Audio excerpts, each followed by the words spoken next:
Welcome back to my tutorial series, and today we're going to be working in the battle widget. So let's go ahead and do that. Let's open up the battle widget, go to the event graph if you aren't already there, and we're going to be making some space because this graph is going to get a whole lot bigger.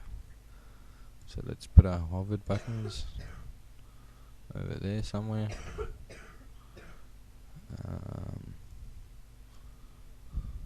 Hovering on the items menu can also go to the side. Just make that so it covers that. Hovering on your magic menus can also go to the side. And these can stay where they are for the time being. Our magic buttons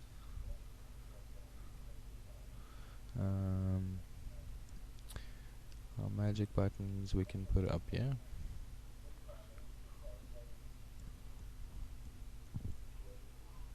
So just grab all of that script,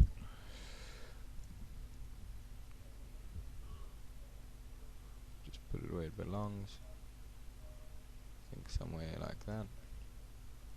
I don't know, I'll figure that out. No. Our items buttons we can put up there. Our attack buttons can stay where they are. We're going to need a lot of space. This little event tick we can move over to the side, and we can begin organizing the blueprint for this to all work. Okay, so our attack buttons. Let's make some space. So let's get the first lot of attack buttons. Just drag them down, all the way down, till you're about there. The second lot, the same thing, just so we have some space to work with. And we're going to begin working on the first button. Let's just clean this blueprint up a bit. That's all nice and straight.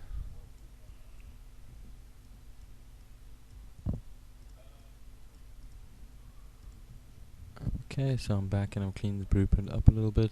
I've got space on my first attack button. This is not for the AI3, it's for the AI1, so let's go ahead and do some stuff. Let's drag out the on-clicked attack 1, and then we're going to run a branch. And off of this branch we're going to get our player reference, and we're going to drag off and say get party member turn, and we'll see if it's equal to 1. If it is equal to 1, we'll do all our normal stuff up until, let's have a look, see.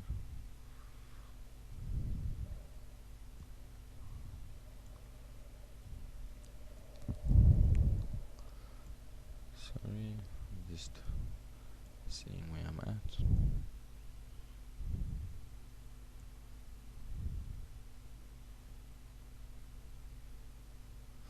Okay, so after all of our attack stuff, we are going to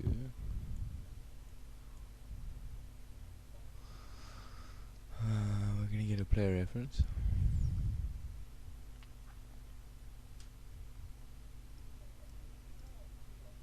We're going to drag off and say get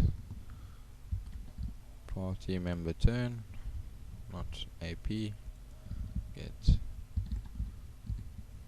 party member turn, and this is in the way.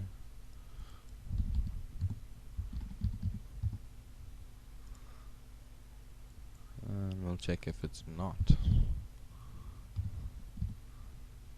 equal. First we'll do a branch, and then we will drag off our player reference again and say set party member turn, and we'll set it to 2.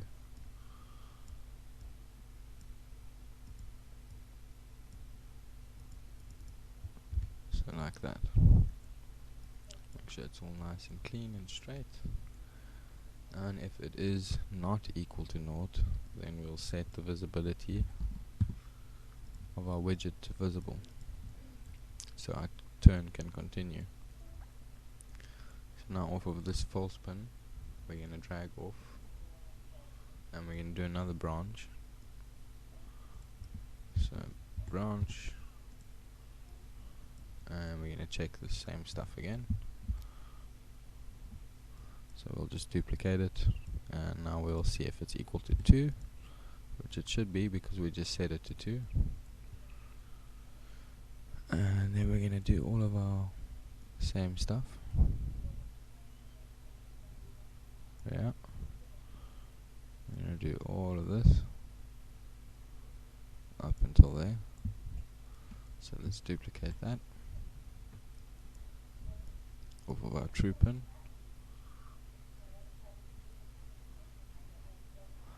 And just move it up a bit. Then we're going to grab all of this, duplicate it, plug it in like such. Then we need to pull off of our player reference and say party, not patry, party member 1 move. So our party member 1 move to attack. And we need to drag off again and say party member 1 anim 1 for his first animation. And then we're going to copy some of this stuff again. Let's just copy it all. I don't want to give the party member a chance to do that, so I'm only going to copy up until there. So just those two. And I'll plug in the player controller, and then we're going to run a delay of 1 second.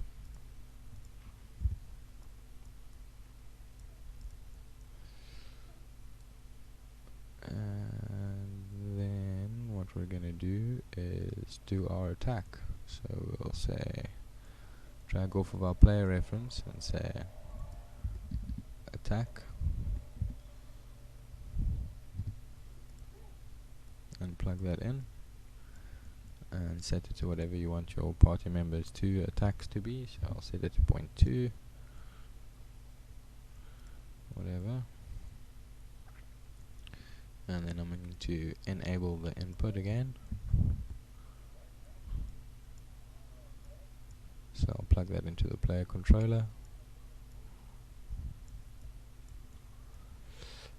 and then we're going to drag off of our player reference again and say party member 1 move back.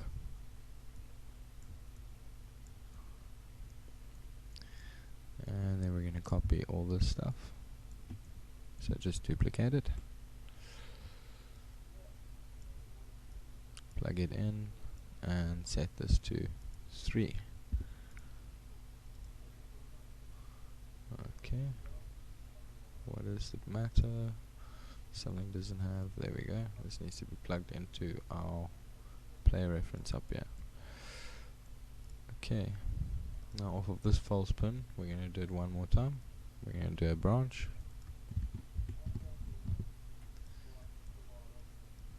And we're going to copy this good stuff, plug it in as a condition, and set it to 3. So now it should be set to 3, so our next party member can attack. So if it is true, we are going to run our normal stuff. Let's copy all of that and that, and plug it into the true pin.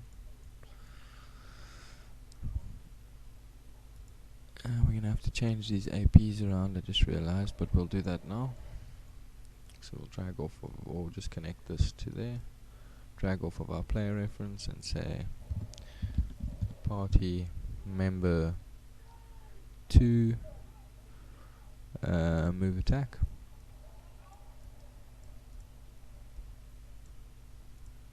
not plugging in. Then we'll drag off again and say party member 2 anim1, and then we're going to copy that again, or let's copy all of it. Yeah, we can copy all of that and just paste it in. Connect this to your player controller and the enable input, and I'll make this party member pretty weak. I'll give him a lot of AP, I don't know.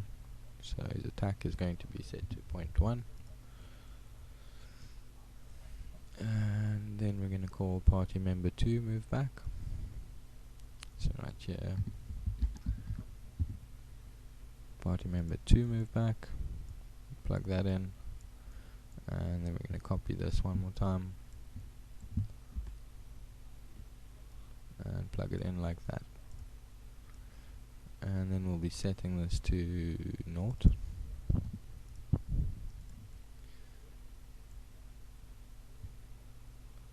Okay, yeah, we set that to 0. Compile and save. Let's see what's not got a target. My attack function. So let's plug that into the player reference, and then this AP we're going to get rid of. We're going to get rid of that AP, and we're going to say get party member 1. No, this is party member 2. So get party member 2's AP and set it as well. Set and party members 2 AP like such.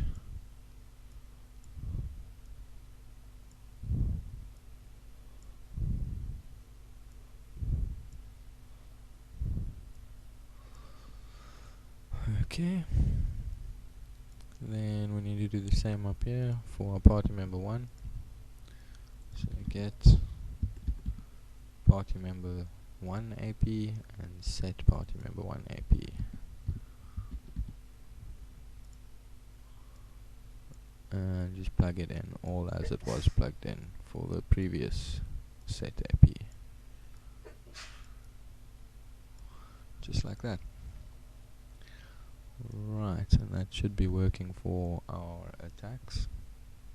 And then we're going to go on into the designer, and we're going to add a button. Let's just drag it in there. We'll put it right at the top, and I'll anchor it to the top middle, and I'll stick some text on it, and that text will be end turn. Let's just make it fit the button. Oh, I don't know why it's not working. Let me just go into the button and make the button bigger because I'm lazy. Alright, and then we're going to add an on-clicked event for this button. It's on the text block, not the button. Okay, we'll add an on-clicked event for the button. And on this button, what we're going to do is a branch, and we're going to grab our player reference. So grab your player reference and say get AI, as well as get party member turn, and check if your party member's turn is equal to 0. If it is, then we're going to need to set something up in the AI real quick. Just see if this is still going. It's been long. So let's go over to our AI. We're working in the AI 1 at the moment. So what we're going to do,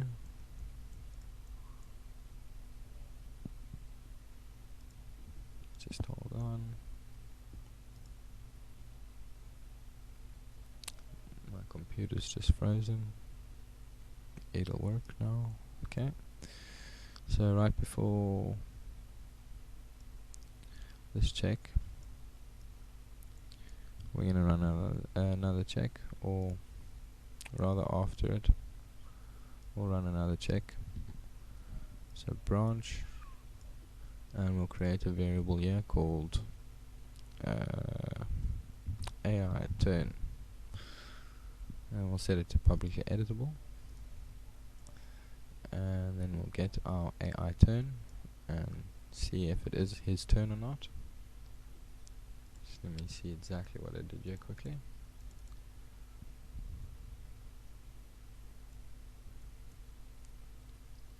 Yeah, so if it is his turn, we'll carry on.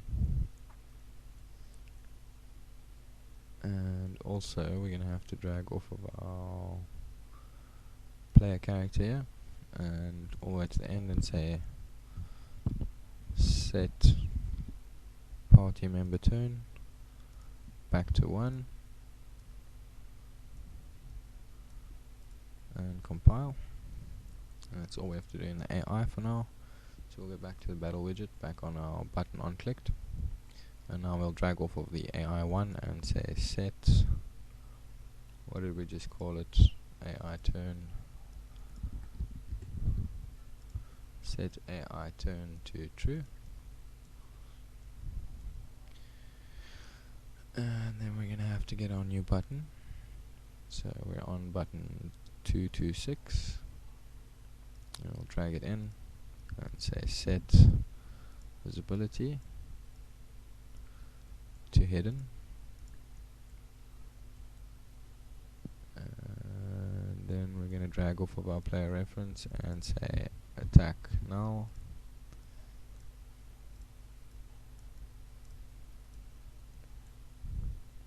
and then we're going to need to get our attack box and set its visibility to hidden,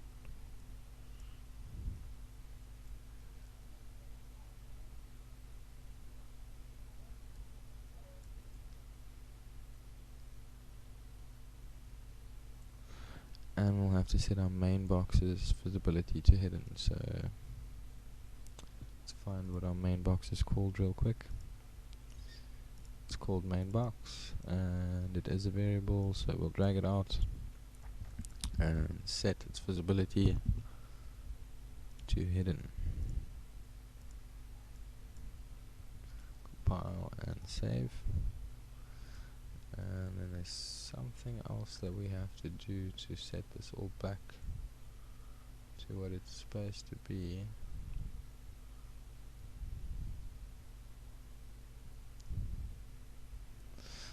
Okay, so from the last attack here, we need to plug the troop in as well. So compile, and that should work. Let's have a look. So we're going to go in and attack our AI1.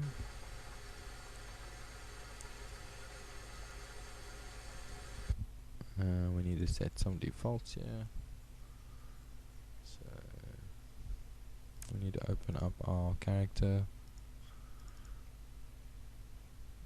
and set party members turn by default to 1.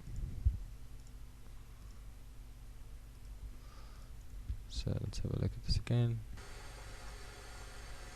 And he's attacked. And they don't have enough AP, so let's go in here again.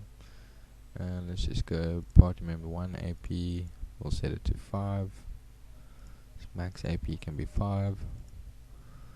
2's AP I'll set to 12. And the max AP to 12. And let's try this again. So he's attacked. Oh, he didn't move to the location for some reason, but we will fix that. And now we shouldn't be able to attack because our player turn is set to 0, so we'll have to end the turn to reset it. And then he should attack, and he's done his magic attack, and now it should come to our turn again. Let me just fix something.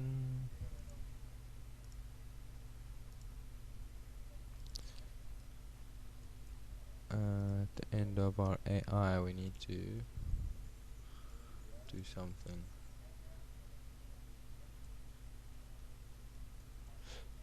We need to grab off of our battle widget reference and we need to say get main box, and then we need to say set visibility to visible.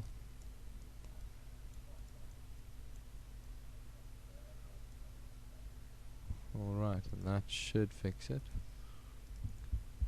And then from here we're just going to reiterate on all of the buttons in the next videos, and we're going to sort out this there moving to location. So obviously on this button it's not working, but we could push this one and it will work for now because we haven't set up that button. In any case, let me just show you that it does end the turn after you've attacked 3 times. So all 3 of my party members have now attacked, and it's end the turn, and he'll do his healing attack or whatever, and it's come back to my turn. Alright, and we can redo all of our attacks again. A little bit of bugs, but we'll sort that out in the next video. Thank you for watching.